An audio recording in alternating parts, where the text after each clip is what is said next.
যাদের ফোন সিম আমরা ব্যবহার করি তারা বিভিন্ন ধরনের এমবি বিভিন্নভাবে কেটে নেয়। এই অভিযোগগুলো আপনি জানেন। এইগুলা আমরা এন্ড ইউজার যারা তারা ফোন কোম্পানির সাথে আমরা কুলায় উঠতে পারি না। যত প্রভাবশালী যত বড় কোম্পানি হোক তাদেরকে আমরা আর্থিকভাবে ফাইন করব, তাদেরকে আমরা আইনের আওতায় আনবো। মাননীয় সদস্য সৈয়দ সাইদুল হক হবিগঞ্জ 4 সম্পূর্ণ প্রশ্ন করুন।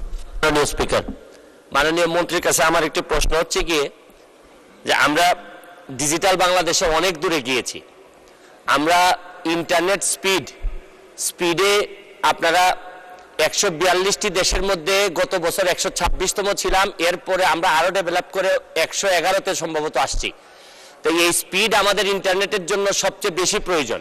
এই স্পিড বাড়ানোর জন্য নেক্সট কি কার্যক্রম এবং স্পিড না থাকার কারণে মাননীয় মন্ত্রী আপনারা আমাদের যে ফোন অপারেটর যাদের ফোন সিম আমরা ব্যবহার করি তারা বিভিন্ন ধরনের এমবি বিভিন্নভাবে কেটে নেয়। এই অভিযোগগুলো আপনি জানেন।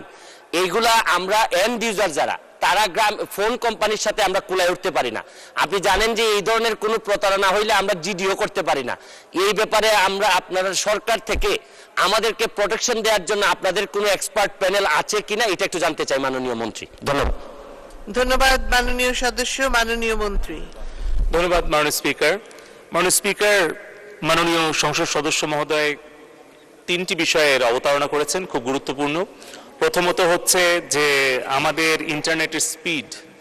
আমি আনন্দের সাথে বলতে পারি যে বাংলাদেশে ইন্টারনেটের যে ব্যয় মূল্য এটি পৃথিবীর অন্যতম আর কি সস্তা দামে আমরা ইন্টারনেট কিনতে পারি, যার অবদান আমাদের মাননীয় প্রধানমন্ত্রী জননেত্রী শেখ হাসিনার এবং মাননীয় আইসিটি উপদেষ্টা সজীব ওয়াজেদ জয়ের।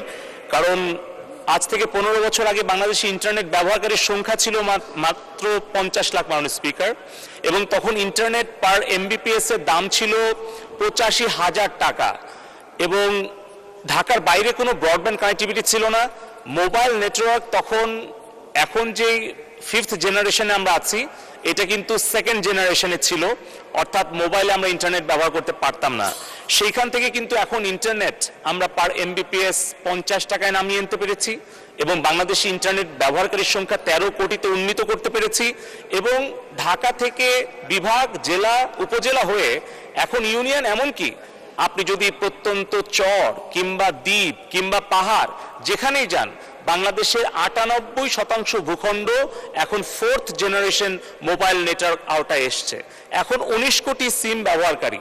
কিন্তু এই যে মোবাইল ফোনের যে বিপ্লব, ইন্টারনেট ব্যবহারের যে বিপ্লব, এটি কিন্তু সম্ভব হয়েছে মাননীয় প্রধানমন্ত্রী জননেত্রী শেখ হাসিনার দূরদর্শী নেতৃত্বের ফলে। 2008 সালে যখন ডিজিটাল বাংলাদেশের ঘোষণা দেওয়া হয়, তখন কিন্তু এই মোবাইল ব্যবহারকারীর সংখ্যা, ইন্টারনেট ব্যবহারকারীর সংখ্যা অত্যন্ত নগণ্য ছিল। সেখান থেকে আমরা এসেছি, এবং 1998 সালে যখন মাননীয় প্রধানমন্ত্রী মোবাইলের মনোপলি ভেঙে দিয়ে 4টি কোম্পানিকে উনি লাইসেন্স প্রদান করেন, তার ফলেই কিন্তু আজকে আমরা এই মোবাইলের সম্প্রসারণ এবং সাধারণ দরিদ্র মানুষের কাছে স্বল্প মূল্যে মোবাইল ফোন এবং ইন্টারনেট পৌঁছে দিতে পেরেছি। দ্বিতীয় যে অংশটি হচ্ছে যে আমরা গতকালকেই আমরা আমাদের বাংলাদেশ টেলিযোগাযোগ নিয়ন্ত্রণ কমিশনের উদ্যোগে আমরা একটি গণশুনানির আয়োজন করেছিলাম, যেখানে ফিজিক্যাল এবং ডিজিটাল মাধ্যমে 3000 জন প্রশ্ন জমা দিয়েছিলেন। 3 ঘন্টা ব্যাপী আমরা শুনানি করেছি। সেখানে আমরা এই মোবাইল নেটওয়ার্ক অপারেটরদেরকে, ইন্টারনেট সার্ভিস প্রোভাইডারদেরকে আমরা কিন্তু জবাবদিহিতার কাতারে এনেছি, সরাসরি গ্রাহকদের প্রশ্নের সম্মুখীন করেছি এবং আমরা সমাধানের পথও দিয়েছি।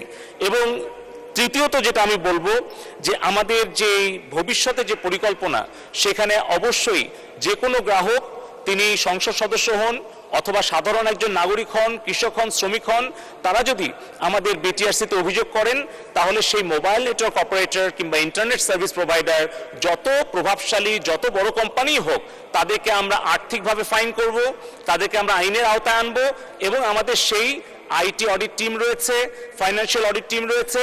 আমরা সেই জবাবদিহিতা নিশ্চিত করছি বলেই আমাদের বিটিআরসি থেকে কিন্তু 73,000 কোটি টাকা আমরা আমাদের রাজস্ব খাতে জমা দিতে পেরেছি। ধন্যবাদ মাননীয় স্পিকার।